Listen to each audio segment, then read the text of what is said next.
ನಮಸ್ಕಾರ. ಇಂದಿನ ನಮ್ಮ ಆಳವಾದ ಚರ್ಚೆಗೆ ಸ್ವಾಗತ.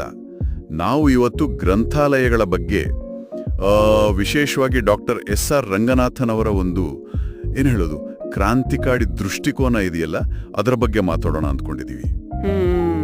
ಗ್ರಂಥಾಲಯ ಅಂದ್ರೆ ಸುಮ್ಮನೆ ಪುಸ್ತಕ ಇರೋ ಜಾಗ ಅಲ್ಲ, ಅದೊಂದು ಜೀವಂತಿಕೆ ಇರೋ, ಜನರನ್ನೇ ಮುಖ್ಯವಾಗಿಟ್ಕೊಂಡ ಸಂಸ್ಥೆ ಅಂತ ಅವ್ರು ಹೇಳಿದ್ದು. ಅದು ಇವತ್ತಿಗೂ ಹೇಗೆ ಸರಿ ಹೊಂದುತ್ತೆ ಅಂತ ನೋಡೋಣ. ನಮ್ಮ ಹತ್ರ ಅವರ ಕೆಲವು ಲೇಖನಗಳು, ವಿಶ್ಲೇಷಣೆಗಳು ಇವೆ. ಖಚಿತವಾಗಿಯೂ ಆ ಕಾಲದಲ್ಲಿ ಅಂದ್ರೆ ರಂಗನಾಥನ್ ಅವರಿಗಿಂತ ಮುಂಚೆ ಗ್ರಂಥಾಲಯಗಳನ್ನ ಒಂದು ಥರ ಹೇಗೆ ಹೇಳೋದು, ಪುಸ್ತಕಗಳನ್ನ ಜೋಪಾನ ಮಾಡುವ ಜಾಗ ಅಷ್ಟೇ ಅಂದ್ಕೊಂಡಿದ್ರು ಅಲ್ವಾ? ಹೌದು, ಒಂದು ರೀತಿ ಸ್ಟೋರ್ ಹೌಸ್ ತರ. ಅದೇ. ಆದ್ರೆ ರಂಗನಾಥನ್ ಅವರು ಆ ಯೋಚನೆನೇ ಪೂರ್ತಿ ಬದಲಾಯಿಸಿದ್ರು. ಅವರ ಪ್ರಕಾರ ಗ್ರಂಥಾಲಯ ಅಂದ್ರೆ ಜ್ಞಾನ ಹಂಚಬೇಕು, ಓದುಗರಿಗೆ ಶಕ್ತಿ ಕೊಡಬೇಕು, ಅದೊಂದು ಆಕ್ಟಿವ್ ಸೆಂಟರ್ ಆಗಿತ್ತು. ಮೊದಲನೇ ವಿಷಯ ಅಂದ್ರೆ ಆಗಿನ ಕಾಲದಲ್ಲಿ ಎಲ್ಲರಿಗೂ ಲೈಬ್ರರಿಗೆ ಹೋಗೋಕ್ ಆಗ್ತಿರ್ಲಿಲ್ಲ ಅಲ್ವಾ? ಒಂದು ರೀತಿ ಮುಚ್ಚಿದ ವ್ಯವಸ್ಥೆ, ಕೆಲವರಿಗೆ ಮಾತ್ರ ಅವಕಾಶ. ಅದನ್ನ ಅವರು ಪ್ರಶ್ನೆ ಮಾಡಿದ್ರು. ಎಲ್ಲರಿಗೂ ಮುಕ್ತ ಪ್ರವೇಶ ಇರಬೇಕು, ಓಪನ್ ಆಕ್ಸೆಸ್ ಅಂತಾರಲ್ಲ ಹಾಗೆ. ಮತ್ತೆ ಅಲ್ಲಿರೋ ಸಿಬ್ಬಂದಿ ಅವರು ಓದುಗರಿಗೆ ಸುಲಭವಾಗಿ ಮಾತಾಡಿಸೋ ಹಾಗಿರ್ಬೇಕು ಅಂತ ತುಂಬಾ ಗಟ್ಟಿಯಾಗಿ ಹೇಳಿದ್ರು. ಅದು ಆಗ ಎಷ್ಟು ದೊಡ್ಡ ವಿಷಯ ಆಗಿತ್ತಲ್ವಾ? ಹೌದು ಹೌದು, ತುಂಬಾ ದೊಡ್ಡ ವಿಷಯ. ಯಾಕಂದ್ರೆ ಆಗಿನ ವಸಾಹತುಶಾಹಿ ಕಾಲದಲ್ಲಿ ಗ್ರಂಥಾಲಯಗಳ ಕೆಲ್ಸಾನೇ ಸಾಮಾನ್ಯ ಜನರಿಂದ ಪುಸ್ತಕಗಳನ್ನ ಕಾಪಾಡೋದು ಅನ್ನೋ ತರ ಇತ್ತು. ಕಾಪಾಡೋದು. ರಂಗನಾಥನ್ ಅವರು ಅದನ್ನ ಉಲ್ಟಾ ಮಾಡಿದ್ರು. ಗ್ರಂಥಾಲಯ ಇರೋದೇ ಜನರ ಬಳಕೆಗಾಗಿ, ಅವರಿಗೆ ಸೇವೆ ಮಾಡೋಕೆ ಅಂತ ಸ್ಪಷ್ಟಪಡಿಸಿದ್ರು. ಇದೊಂದು ಸೇವಾ ಸಂಸ್ಥೆ ಅನ್ನೋ ಐಡಿಯಾನೇ ಹೊಸದಾಗಿತ್ತು, ಗೊತ್ತಾ? ಮತ್ತೆ ಈ ಬಳಕೆದಾರರ ಅನುಭವ, ಯೂಸರ್ ಎಕ್ಸ್ಪೀರಿಯನ್ಸ್ ಅಂತೀವಲ್ಲ, ಅದಕ್ಕೆ ಅವ್ರು ಕೊಟ್ಟ ಗಮನ ನಿಜಕ್ಕೂ ಆಶ್ಚರ್ಯ ಆಗತ್ತೆ. ಲೈಬ್ರರಿ ಡಿಸೈನ್ ಚೆನ್ನಾಗಿರ್ಬೇಕು, ಆರಾಮಾಗಿ ಕೂತ್ ಓದೋಕೆ ಜಾಗ ಇರಬೇಕು, ಅಲ್ಲಿರೋರು ನಗುಮುಖದಿಂದ ಮಾತಾಡಿಸ್ಬೇಕು, ಒಳ್ಳೆ ಬೆಳಕು ಇರಬೇಕು, ಬೋರ್ಡ್ಗಳೆಲ್ಲ ಎಲ್ಲರಿಗೂ ಅರ್ಥ ಆಗೋ ಹಾಗಿರ್ಬೇಕು. ಹೀಗೆ ಸಣ್ಣ ಸಣ್ಣ ವಿಷಯಕ್ಕೂ ಒತ್ತು ಕೊಟ್ಟಿದ್ರು. ಹೌದು, ಇದು ಕೇವಲ ಪುಸ್ತಕ ಜೋಡಿಸೋ ಕೆಲ್ಸ ಅಲ್ಲ, ಅದಕ್ಕೂ ಮೀರಿದ್ದು. ಮತ್ತೆ ವಿಶೇಷವಾಗಿ ನೀವು ನಂಬಲ್ಲ, 1930ರ ದಶಕದಲ್ಲೇ ಅವರು ಮಕ್ಕಳಿಗೆ, ಹಳ್ಳಿಯ ಜನರಿಗೆ, ವಿಶೇಷ ಚೇತನರಿಗೆ ಅಂತ ಪ್ರತ್ಯೇಕ ಸೇವೆಗಳ ಬಗ್ಗೆ ಮಾತಾಡಿದ್ರು.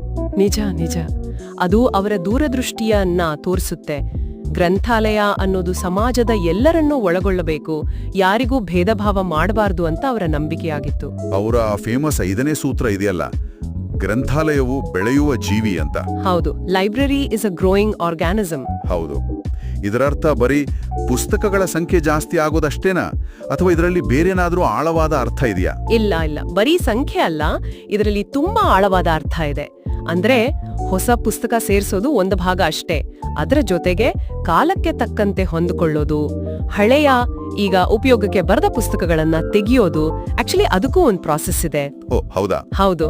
ಆಮೇಲೆ ಹೊಸ ಟೆಕ್ನಾಲಜಿಗಳನ್ನ ಅಳವಡಿಸಿಕೊಳ್ಳೋದು, ಸಮಾಜದಲ್ಲಾಗ್ತಿರೋ ಬದಲಾವಣೆಗಳಿಗೆ, ಶೈಕ್ಷಣಿಕ ಅಗತ್ಯತೆಗಳಿಗೆ ಸ್ಪಂದಿಸೋದು ಎಲ್ಲವೂ ಸೇರಿದೆ. ಅಂದ್ರೆ ಗ್ರಂಥಾಲಯ ನಿಂತ ನೀರಾಗಬಾರ್ದು, ಯಾವಾಗ್ಲೂ ಚಲನೆಯಲ್ಲಿರ್ಬೇಕು, ವಿಕಾಸ ಆಗ್ತಾನೇ ಇರ್ಬೇಕು. ಈಗಿನ ಡಿಜಿಟಲ್ ಯುಗದಲ್ಲಿ ಈ ಮಾತು ಎಷ್ಟು ಸತ್ಯ ಅಲ್ವಾ? ಖಂಡಿತವಾಗಿ. ಹಾಗೆ ಗ್ರಂಥಾಲಯಗಳನ್ನ ಶಿಕ್ಷಣ ವ್ಯವಸ್ಥೆಯಿಂದ ಬೇರೆ ಅಂತ ನೋಡಬಾರ್ದು, ಅದರ ಒಂದು ಭಾಗವಾಗಿ ಇರಬೇಕು ಅಂತಾನೂ ಅವ್ರು ಹೇಳಿದ್ರು. ಹೌದು, ಪ್ರತಿ ಸ್ಕೂಲು, ಕಾಲೇಜಲ್ಲೂ ಒಳ್ಳೆ ಲೈಬ್ರರಿ ಇರಬೇಕು, ಅಲ್ಲಿಗೆ ಸರಿಯಾದ ಟ್ರೈನಿಂಗ್ ಪಡೆದ ಲೈಬ್ರರಿಯನ್ ಇರಬೇಕು. ಆ ಲೈಬ್ರರಿಯನ್ ಪಾತ್ರದ ಬಗ್ಗೆ ಅವ್ರ ಕಲ್ಪನೆ ಏನಿತ್ತು? ಅದು ತುಂಬಾ ಮುಖ್ಯ. ಗ್ರಂಥಪಾಲಕರು ಅಂದ್ರೆ ಕೇವಲ ಪುಸ್ತಕಗಳ ಕೀಪರ್ ಅಲ್ಲ, ಅವರು ಜ್ಞಾನಕ್ಕೆ ಮಾರ್ಗದರ್ಶಕರು, ಓದುಗರಿಗೆ ಸಲಹೆಗಾರರು, ಆಮೇಲೆ ಮಾಹಿತಿ ಸಾಕ್ಷರತೆ ಅಂತೀವಲ್ಲ, ಅದನ್ನ ಬೆಳೆಸೋಕೆ ಸಹಾಯಕರು ಆಗಿರ್ಬೇಕು. ಅಂದ್ರೆ ಪುಸ್ತಕ ಕೊಟ್ಟು ಸುಮ್ಮನಾಗೋದಲ್ಲ. ಖಂಡಿತ ಅಲ್ಲ. ಓದುಗರ ಜ್ಞಾನದ ಪ್ರಯಾಣದಲ್ಲಿ ಅವ್ರ ಜೊತೆ ಇರ್ಬೇಕು, ಅವ್ರಿಗೆ ಸಹಾಯ ಮಾಡ್ಬೇಕು. ಇಷ್ಟೆಲ್ಲ ಒಳ್ಳೊಳ್ಳೆ ಐಡಿಯಾಗಳನ್ನ, ಈ ದೃಷ್ಟಿಕೋನವನ್ನ ಕಾರ್ಯರೂಪಕ್ಕೆ ತರೋಕೆ ಅವ್ರೇನಾದ್ರೂ ಪ್ಲಾನ್ ಹೇಳಿದ್ರ, ಸುಮ್ನೆ ಥಿಯರಿ ಹೇಳಿದ್ರ ಸಾಕಾಗಲ್ವಲ್ಲ?